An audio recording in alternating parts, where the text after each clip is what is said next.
Hey guys, it's Ann with Red Stick Spice. Hope you guys are doing well. We've had big changes in Baton Rouge today. We have an official shelter in place now going into effect tomorrow evening. So I know that a lot of you all are probably out and about taking care of things, especially if you were in a position where you were maybe working a few hours before and now you're definitely working from home. So we struggled a little bit about whether or not to do this, but we decided that meals are important. Even at a time like this. So I wanted to jump on and show you guys what I was cooking because this ended up being a pretty significant pantry staple meal for me. I'm making crawfish étouffée. So I'm going to get started and then go backwards and explain what I did. Because in a 20-minute Facebook Live, I can't make crawfish étouffée with you all. So I'm going into this pot with a 1/3 cup of flour, and what was already in this pot were aromatics, onion, garlic, celery, a little bit of bell pepper, and a stick of butter. So what's happening in this pot right now is a roux. So I'm going to turn the heat up because I need that roux to cook a little bit, but we're not making that dark roux like you would for gumbo. We're making essentially a blonde roux. But I will tell you this, it doesn't look blonde in this pot because of what I've been doing in here. So what was happening prior to that flour going in was that Greg, am I good here? Can you see? So onion, celery, bell pepper, stick of butter, bay leaves, and I went in and put in my Creole seasoning. This is Bayou seafood from my shop. Use any Creole seasoning you have in your cabinet. You can use Old Bay. So you just want to get some intense flavors in there that complement the seafood, the crawfish. Pantry staple because crawfish is the freezer is an extension of my pantry, and crawfish tails are in there. So keep in mind those crawfish are not sheltering in place. The farmers are still harvesting them. I have friends with restaurants who are popping up and selling drive-through boiled crawfish. Sammy's on Highland Road is back up and running. Hooray!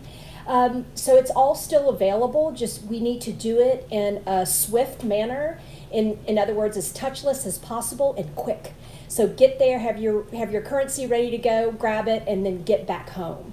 That's the whole thinking here, is that social distancing and just minimizing our time together as groups. So that flour's doing its thing. I've got a roux going in here. I'm going to go in with my tomatoes, which I'm going to explain here in just a second. I do like a little bit of tomato in an étouffée. And then I am going to go in with stock and my crawfish. Hot roux, hot stock. That's the rule. So here I go in with my stock. I want that to get to a nice, good bubble. And just so you know, I'm using John Folse's recipe from his encyclopedia. So that book was my textbook while I was in culinary school. If you have one, what you want to do is hold this over your head and do squats every morning. It's 1,000,000 pounds. But as you can see, mine is well used, well worn, and I use that recipe in there in his encyclopedia. So that's the recipe I'm using. So I want to talk a little bit about the tomato sauce because he calls for 1/2 cup of tomato sauce, and that can totally be canned tomato sauce. No worries there. But I had an excess of tomatoes in my house, and a little bit of a misfire while I was having someone shop for me. They grabbed on the vine tomatoes, not my favorite tomatoes. It's not really tomato season here anyway. But wouldn't be a tomato I would slice and eat on a salad, but they are great for something else. So what I do, and this is compliments of my friend Lily Courtney, who teaches in my shop. Hi Lily, I hope you're watching and doing well. This is something Lily taught me, and I would say these tomatoes go in the oven in the shop once a week. We use these on the regular at the shop. So you can use one of these not so great on the vine tomatoes that not really tomato season here. You can use Roma tomatoes. I use grape and cherry tomatoes all the time. So what I did was I chopped the tomatoes and put them in this dish. You can also do this on a sheet pan. I do it in this dish because I usually cool them and store them in this dish. So I do them in a baking dish. And so simply what you want to do is get that tomato chopped and in the dish, and this tomato would have been destined for the compost heap pretty soon here. So you're just going to do a rough chop, nothing crazy. No special knife skills here. The grape and cherry tomatoes, you can leave them whole. I've done that, and they'll burst eventually. You'll speed up your process by cutting them in half. So tomatoes go in the dish, and then I've got red onion in the dish. It's just what I had on hand. Really, any kind of onion, any kind of allium will work. A shallot, a yellow onion, a white onion. So any of those are going to work for you. And then I've got whole garlic. Don't chop the garlic. I leave it whole. It's going to get really soft and caramelized. And then I add some herbs. So I went through all my basil in my garden. And what I do have is tons of rosemary. So this is delicious in these roasted tomatoes. But I do want to be able to find the woody stems because it's going to fall, all these leaves are going to fall off and it's going to get really, really cooked to smithereens. So I'm just going to tie it with some butcher twine so that I can retrieve it after they're baked. So just make a bundle, and I'm going to nestle these in the center of these tomatoes. And then you're going to go low and slow. So I did the batch I did earlier today. Y'all, I had a lot of tomatoes. The batch I did earlier today, I did for 4 hours on 200. It'll go faster if you spread them out more evenly on a sheet pan. But you just want to think low and slow. And so I'm going to nestle this in the center and get all this onion distributed and distribute my garlic. It needs salt, it needs pepper, it needs some fat, probably olive oil or vegetable oil. I'm sure it would be just fine with butter, but probably a vegetable oil. And then it needs something sweet. We use a balsamic. I was wondering if honey would be something you could do in there, but we hit it with some salt. James said it would be a good time to have an Instapot. Who said that? James. An Instant Pot for just this time in general, or this meal? Or an off-brand pressure cooker. I agree that this is a good time with all the cooking we're going to be doing to have an Instant Pot. They are wonderful, and we do lots of classes on those. Lily is really the master of the Instant Pot, not me so much. I get there, but okay, fat, balsamic, salt, pepper, and then this goes in the oven, like I said, very low, and I'm going to bake these again at 200 probably for about 4 hours. So a good bit of salt and pepper. What else could go in here? If you had thyme in the garden, again, tie it up because those thyme stems are no fun. Basil, absolutely. More onion if you have it, some chives, some leeks if those are knocking around in the fridge. But that goes in the oven low and slow. And then I'm going to show you what it looks like when they're done. So I did this batch earlier, and as you can see, our garlic can be smashed with the back of a fork easily. All of this is cooked down. I've got some nice caramelization. I retrieved all my rosemary. All my onion is nice and soft. And so this is delicious just as it is, a dollop of this on top of a piece of fish, some chicken.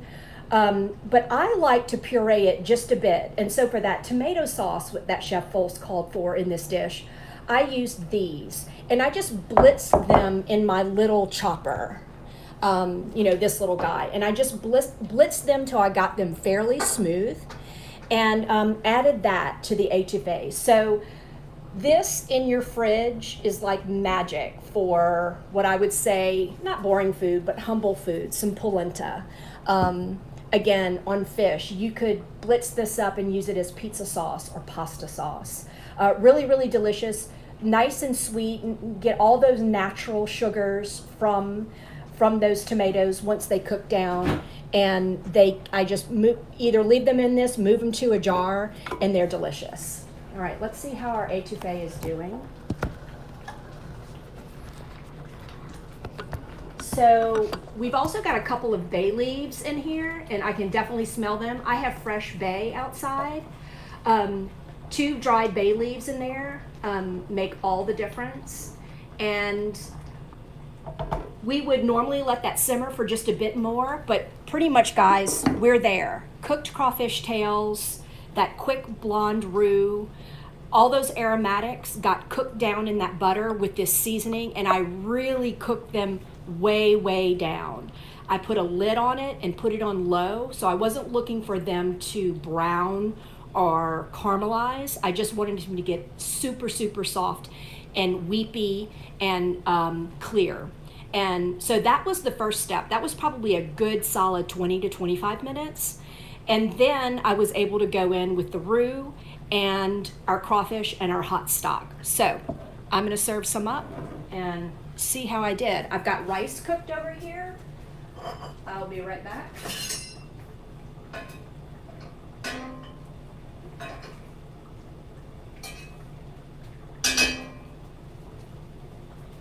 I'm going to go in étouffée. Pretty gorgeous. So I did 1/3 of a cup of flour. You could go a little more if you wanted it tightened up a little bit more. I like it this consistency. Gorgeous, gorgeous. And then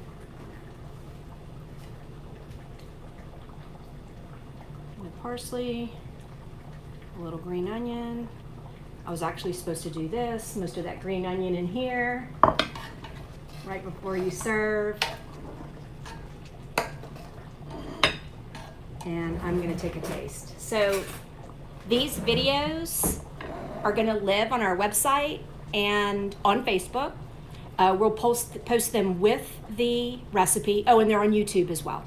So it takes us about a day to get them all edited and for us to get the recipes up. This is the fastest we've ever churned out content at Red Stick Spice. But I can't think of a better reason than to cook with you guys and eat with you guys. And this is I'm gonna try not to burn my tongue. Y'all, and this is definitely parsley today. That was cilantro yesterday, 100%, but it was still good. All right, let's see how I did. So good. You guys grab some Louisiana crawfish, buy them boiled, peeled them for étouffée, or grab those bags of crawfish from the freezer section. Those farmers are still out there doing their thing. This is a great supper. We're gonna eat this for lunch for several days now. And I will be back tomorrow at 4:30. And remember, I'm doing something for those Louisiana Studies kids tomorrow around the Cajun and Creole cuisine. So I look forward to seeing you guys tomorrow. Take care, everyone. Please, in comments, let us know how you're doing. Thanks. Bye.